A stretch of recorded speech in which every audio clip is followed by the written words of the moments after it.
Mic number 1 میں اگر کوئی غیر مسلم بھائی ہو تو میں والنٹیئر حضرات سے گزارش کروں گا کہ وہ ان کو موقع دیں۔ Dilip Kalantri, I am a businessman. میرے کافی مسلم فرینڈس تھے، وہ اکثر کہتے تھے مجھے کہ اسلام میں بیعت سے دھندا مطلب پیسہ لے کے دھندا کرنا غلط ہے۔ مجھے اکثر وچار آتا تھا کہ یہ کیسے ڈیولپمنٹ ہوگا، لیکن آج کا پریزنٹ سینیریو پورے دنیا کا دیکھتے ہوئے ایک ماننا پڑ رہا ہے کہ جس نے اپنا گھر گروی رکھ کے قرض لیا اور پروفٹ جس میں ملتا ہے اس شیئر بازار میں لگایا، ان کا گھر بھی تباہ ہو گیا۔ یہ جو سائنس آج آپ نے بتایا کہ اسلام ایک سائنس ہے، جیسے سائنس کے اوپر بھی کام کرتا ہے، تو یہ جو بات انہوں نے آج کے 1400 سال پہلے اگر کہی ہوگی کہ بیاج لینا غلط ہے، حرام ہے، اس کے پیچھے اس کی کیا فلسفی تھی، یہ میں جاننا چاہوں گا سر۔ بھائی صاحب نے بہت اچھا سوال پوچھا کہ اسلام میں ان کے بہت سے دوست مسلمان دوست کہتے ہیں کہ بیعت لینا حرام ہے۔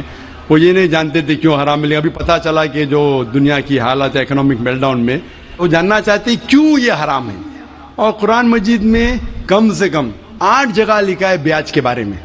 تو بیاج لفظ ہے عربی میں ربا، سورہ نساء میں، سورہ عمران میں، اور کہا گیا ہے سورہ بقرہ میں سورہ نمبر 2 آیت نمبر 278 اور 279 میں کہ آپ بیاج سے دور ہو، اور جو کوئی بیاج سے دور نہیں ہوگا اللہ اور اللہ کے رسول ان پر اعلان جنگ کریں گے۔ بیاج اتنی بری بات ہے، گناہ کبیرہ ہے، اور گناہ کبیرہ میں امام الذہبی نے اسے 11ویں نمبر پہ رکھا، 70 گناہ کبیرہ میں 11ویں نمبر پہ رکھا۔ بھائی صاحب پوچھے کیوں برا ہے؟ کیونکہ بیاج سے امیر آدمی اور امیر ہوتا ہے، غریب آدمی اور غریب بنتا ہے۔ امیر آدمی اور امیر ہوتا ہے، غریب آدمی اور غریب بنتا ہے۔ عام طور پہ آپ جب لون لینے جائیں گے تو غریب آدمی کو لون کا ملتا ہے، اور امیر آدمی بتائے گا میرے پاس یہ میرے پاس وہ ہے، تو اس کو لون ملتا ہے۔ تو امیر اور امیر بنتا ہے، غریب اور غریب بنتا ہے۔ اسی لیے قرآن میں سورہ الحشر میں سورہ نمبر 59 آیت نمبر 7 میں اللہ فرماتے کہ زکوٰۃ دو تاکہ دولت انسانوں کے بیچ گھومے، صرف امیروں میں نہیں رہے۔ اور بیاج سے کیا ہوتا ہے؟ ان اسلامک فلسفی ہم کہتے ہیں پروفٹ اینڈ لاس شیئرنگ، منافع اور نقصان کو ہم بانٹیں گے۔ منافع اور نقصان بانٹنے سے پوری اکنامی ترقی کرتی ہے، اور بیاج سے آپ بینک میں بیاج لیتے ہیں، منافع یا نقصان 8%، 10%، 12% آپ کو دینا ہی دینا، نقصان یا منافع۔ لیکن آپ دیکھتے شیئرنگ آف دا رسپانسبلٹی، اگر نقصان ہوا تو ہم نقصان شیئر کریں گے، پروفٹ ہوا پروفٹ شیئر کریں گے۔ بیاج میں کیا ہوتا ہے؟ مثال کے طور پہ بینک میں، میں ایک لمبی تقریر دے چکا ہوں اس پہ، ابھی وقت نہیں ہے، صرف یہ بولوں گا کہ بیاج میں کیا ہوتا ہے۔ مثال کے طور پہ بینک اے کے پاس سپوز 100 روپیہ ہے، وہ بینک بی کو 10 روپیہ رکھ کے 90 روپیہ دیتی ہے بینک بی کو، بینک بھی اس میں سے 9 روپیہ رکھتا ہے، باقی کا 90% دیتا ہے بینک سی کو، بینک سی 10% رکھتی، 90% رکھتی ڈی کو، ڈی دیتا ای کو۔ تو لوگ کہتے ہیں مارکیٹ میں ہزاروں روپے ہے کتنے؟ 100 روپیہ۔ تو آج کی تحقیق کہتے ہیں مارکیٹ میں فلوٹ ہو رہا ہے $6 ٹریلین، ہے تو کچھ نہیں، بہت کم فلوٹ ہو رہا ہے $6 ٹریلین۔ ایک جن بیٹھتا ہے سب لوگ بیٹھنے شروع ہوتے۔ لیمین بردرز، کون سوچ سکتا تھا کہ لیمین بردر نمبر 1 بیٹھ جائے گا، اس کے بعد سٹی گروپ، ایک بیٹا سب بیٹھتے گئے پوری دنیا میں ایک کے بعد ایک۔ تو کیونکہ it doesn't improve the society. Islamic بے کے اندر جانچ پڑتال ہوتی کس کو لون دینا کس کو نہیں دینا، پروفٹ اینڈ لاس شیئرنگ ہے۔ سن 1980 میں بینک فنڈ کرتی تھی گیملنگ ڈن کو، شراب کھانے کو، کامن ہو گیا۔ اس کے بارے میں اگر تقریر میری سنیں گے، interest free economy promulgated by the قرآن، ربا کس طریقے سے حرام ہے، اس کے اوپر تقریر میں نے کی ہے، اگر وہ سنیں گے اس میں اور ڈیٹیل میں تذکرہ کر رہا ہوں کیوں انٹرسٹ حرام ہے۔ لیکن ان شارٹ واپس سے آج جاپان، امریکہ سینڈنگ ایمبیسریز اسلامک بینک کے بارے میں جاننے کے لیے۔ ہماری گورنمنٹ کے پاس ہم گئے تھے، میں فائنانس منسٹر چدمبرم جو فائنانس منسٹر تھے ان سے ذکر کیا تھا کہ اب اسلامک بینکنگ کیوں نہیں شروع؟ انشاءاللہ کریں گے، جب میں ملاقات ہوئی تھی جدہ میں۔ لیکن RBI پرمیشن نہیں دے رہی ہے کیونکہ انہوں نے تحقیق نہیں کی۔ انگلینڈ دے چکی ہے، کئی ممالک دے چکے، انڈیا بھی اگر اسلامک بینک کو جس میں پروفٹ اینڈ لاس شیئرنگ ہے اگر اس کی اجازت دی تو انشاءاللہ انڈین اکانومی بھی بڑھیں گی انشاءاللہ۔ Hope that answers the question.